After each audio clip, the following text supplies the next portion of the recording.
Olá, como está? Como foi a sua semana?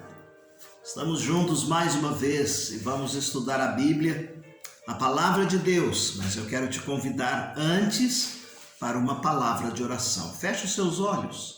Querido Deus e amado Pai, gratos somos pela semana que o Senhor nos deu, a cada oportunidade, a cada momento que vivemos na Tua presença e na Tua dependência. Obrigado, Senhor, pela Tua fidelidade. Agora orienta-nos no estudo da Tua Palavra, que ela possa trazer para a nossa vida crescimento espiritual, maturidade, despertamento. É a oração que fazemos no nome de Jesus. Amém. Muito bem, meus queridos, neste tempo nós estamos estudando o livro do Gênesis, do início, dos começos, e nós já tivemos 2 encontros anteriores, e nós começamos no último encontro que tivemos falar a respeito do conteúdo resumido do livro do Gênesis. Nós dissemos que seria um conteúdo resumido porque são muitos capítulos e não daria para nós fazermos o estudo da forma como nós estamos fazendo, porque nós estamos trazendo aqui estudos para cumprirmos a Bíblia toda em um ano.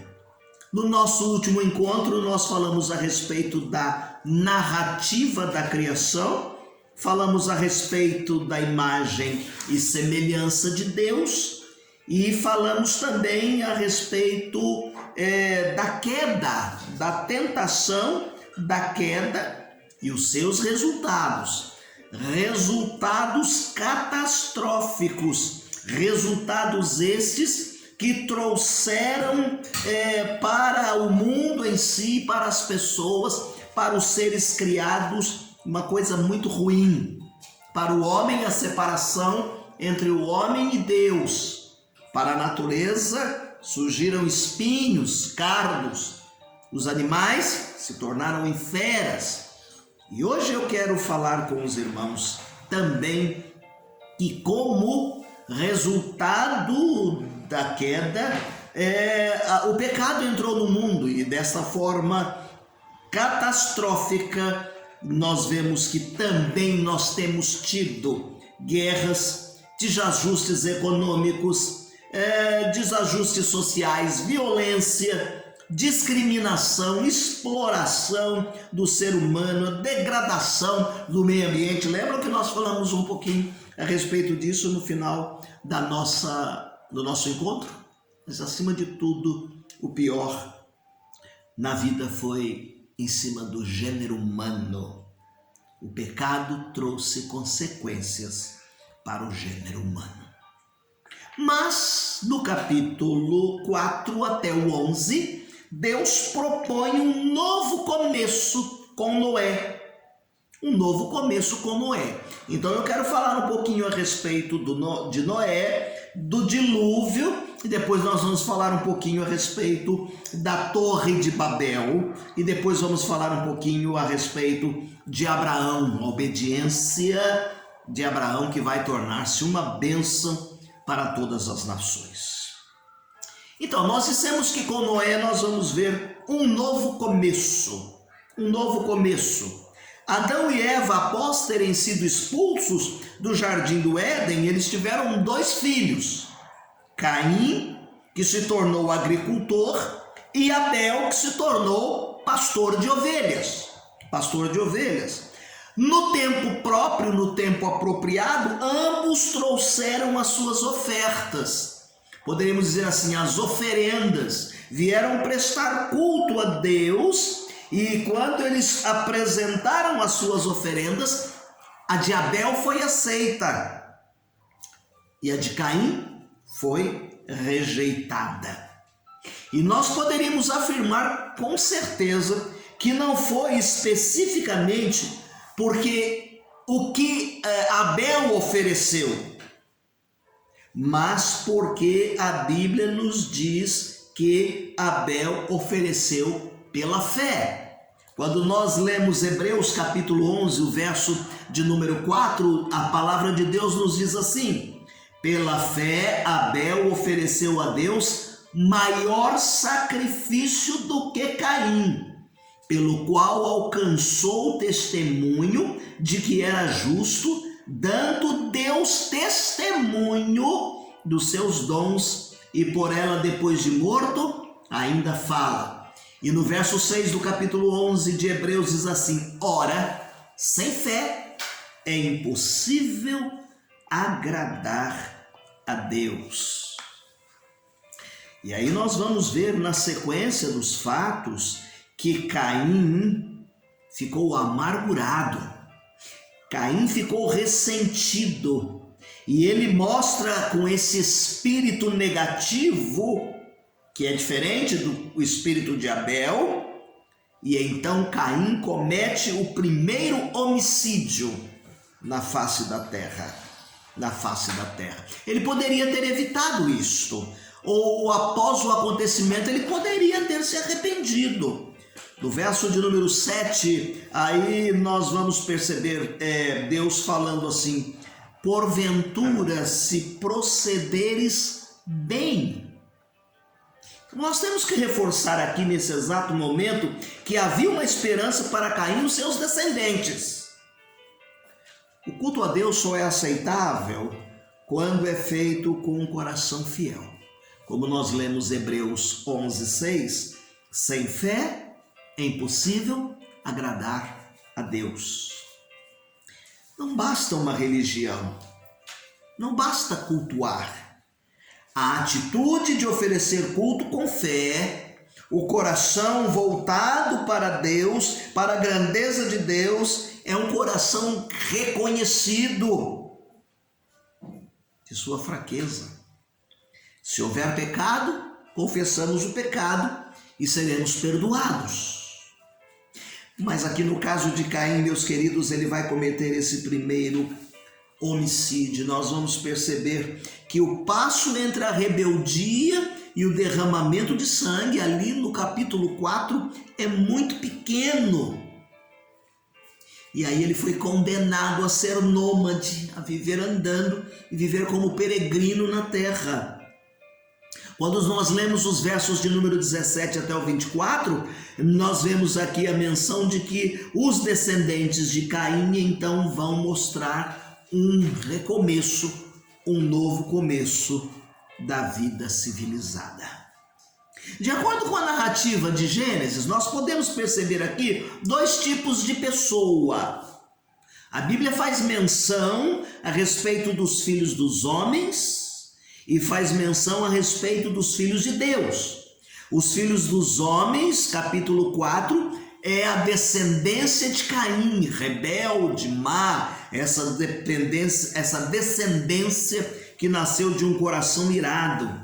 Os filhos de Deus, quando nós lemos no capítulo 5, já são a descendência de Sete, o terceiro filho que vai nascer para o casal posteriormente.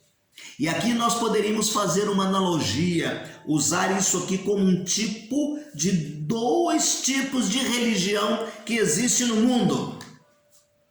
A de Abel, que depende do sangue de Cristo e da sua obra completada na cruz do Calvário, e a de Caim, cuja base é ser agradável aos homens.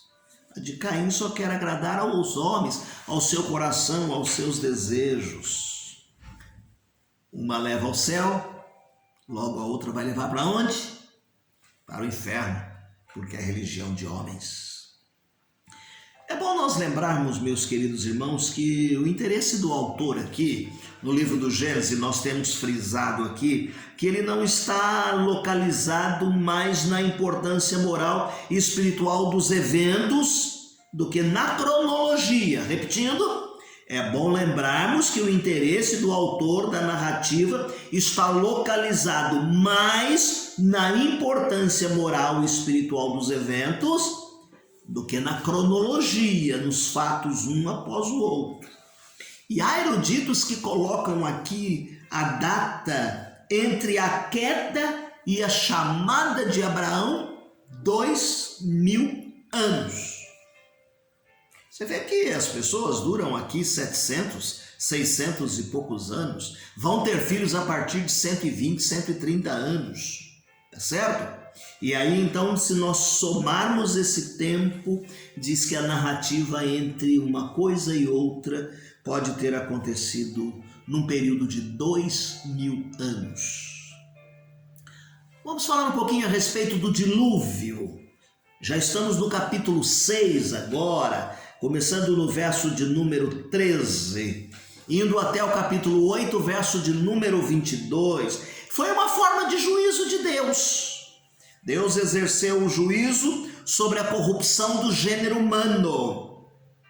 O distanciamento entre o homem e Deus, entre Deus e o homem, trouxe distorções de comportamento. Aquilo que era o padrão perfeito de Deus, a orientação de Deus para o homem nos seus passos, ele vai mudar pela corrupção. E isso faz com que isso venha trazer algo terrível no relacionamento entre Deus e o homem. Então Deus propõe uma destruição por meio do dilúvio. Por meio do dilúvio. Aí alguém pergunta assim, onde é que está a graça nisso?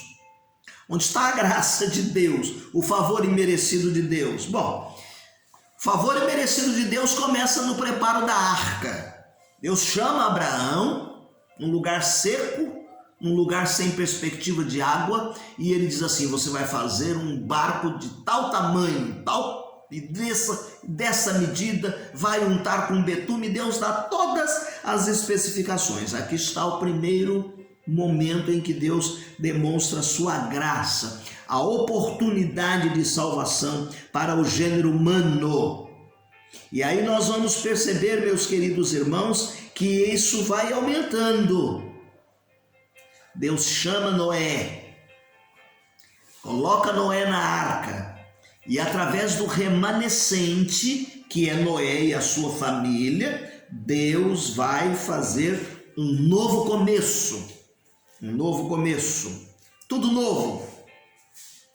Também quando Noé anuncia, enquanto ele faz a arca, e há quem diga que ele pregou 120 anos o arrependimento, e as pessoas não deram ouvidos, só foram ouvir quando viram as águas se precipitando e a arca fechando a porta e flutuando, que eles correram pedindo socorro. Como dizíamos, Deus mostra sua graça através de mandar preparar um grande barco para salvar a humanidade. E então as pessoas riram, ridicularizaram de Noé fazendo um barco naquele lugar. Só depois que eles viram as águas precipitando e as portas sendo fechadas é que eles correram para pedir socorro, mas aí já era tarde.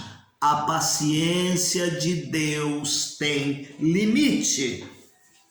E o que aconteceu? Veio o dilúvio, sobraram 8 pessoas.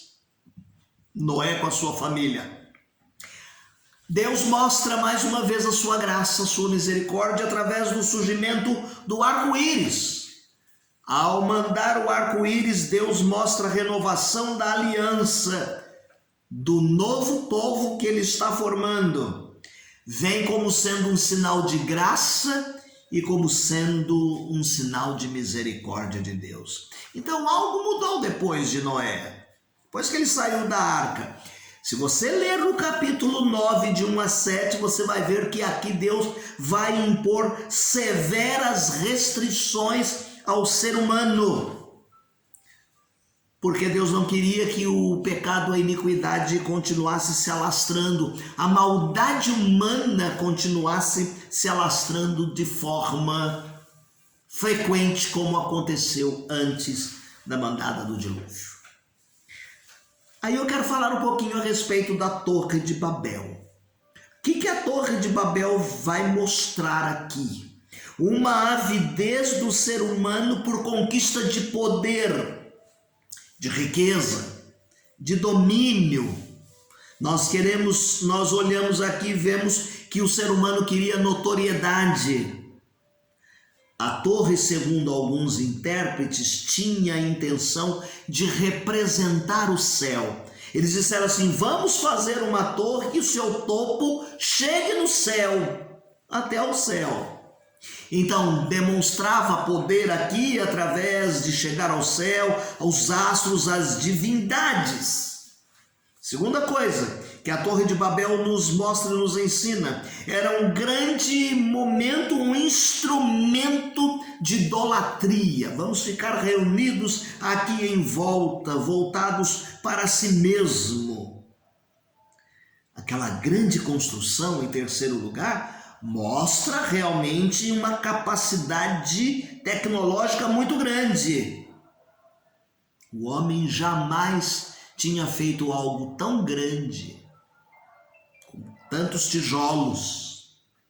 Mas nós também podemos ver, meus queridos irmãos, aqui a tendência para uma independência da sua relação com Deus. Então Deus manda a confusão das línguas. O juízo de Deus vem através da confusão das línguas sobre a maldade do homem. E aqui eu quero fazer um trocadilho. Se na Torre de Babel houve a separação por causa da confusão das línguas, quando nós vamos lá para o Pentecostes, em que o Espírito Santo de Deus manifesta o seu poder, inaugurando o seu ministério pleno, Deus vai outorgar o seu Santo Espírito e novamente enviar as línguas. Agora não são línguas estranhas, mas estrangeiras, e os homens vão entender a mensagem na sua própria língua. Atos capítulo 2, versos de 1 a 13. Abraão, a obediência de Abraão. Através da obediência de Abraão, Deus vai abençoar todas as nações. Deus jamais se esquece das promessas feitas ao... Aliás, tem uma coisa que Deus esquece, dos nossos pecados. Ele diz que quando nós confessamos e nos arrependemos, Ele não se lembra mais dos nossos pecados, Ele se arrepende. E aqui, quando nós comentamos do capítulo 12 até o 50, nós vamos ver Deus renovando uma aliança com o homem, com o ser humano. Lá quando ele fez túnicas de pele, que o homem havia pecado, e o homem viu que estava nu, Deus disse que mandaria alguém para pisar a cabeça da serpente. E essa promessa precisa ser cumprida. Precisa ser cumprida. Se até aqui Deus vem fazendo através de grupos de famílias, Deus vai começar a cumprir através de pessoa, individualmente. Então ele chama Abraão de forma específica e ele diz que através de Abraão ele vai abençoar todas as famílias, a promessa dada à descendência. Então Deus escolhe Abraão para fazer uma aliança, aliança essa que é confirmada através de Abraão, Isaque e Jacó. A fidelidade de Abraão vai mostrar que os planos de Deus vão acontecer, e Abraão é chamado pai da fé. Novamente a expressão fé, que lá atrás Isabel ofereceu sacrifício com fé, pela fé.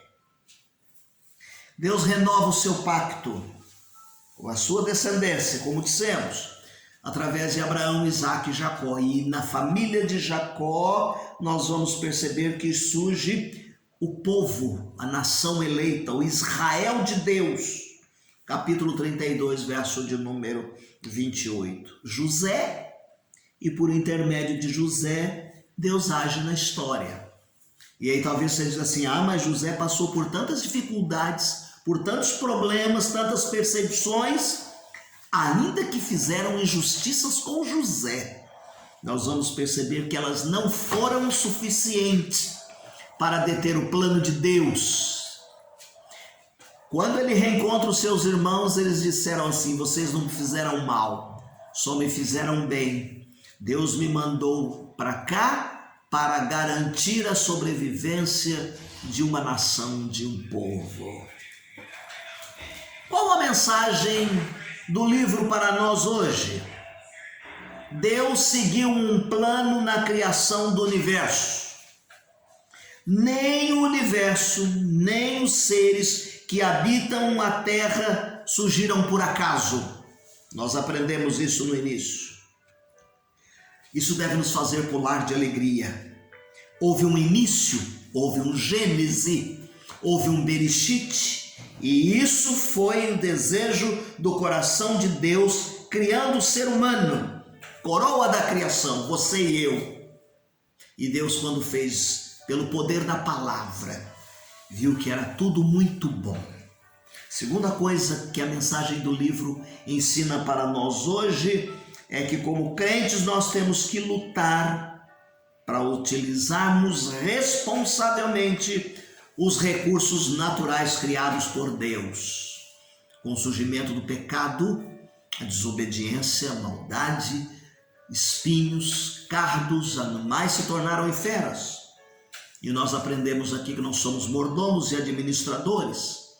Os movimentos ecologistas, a preocupação com os mares, com seres marinhos e com as florestas pode parecer movimentos isolados, mas cada um de nós temos responsabilidade de preservar o que Deus deixou.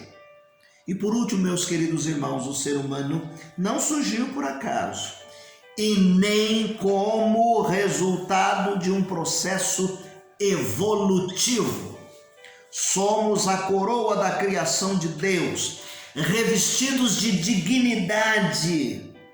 Fomos feitos de forma muito especial, conforme a imagem e a semelhança de Deus.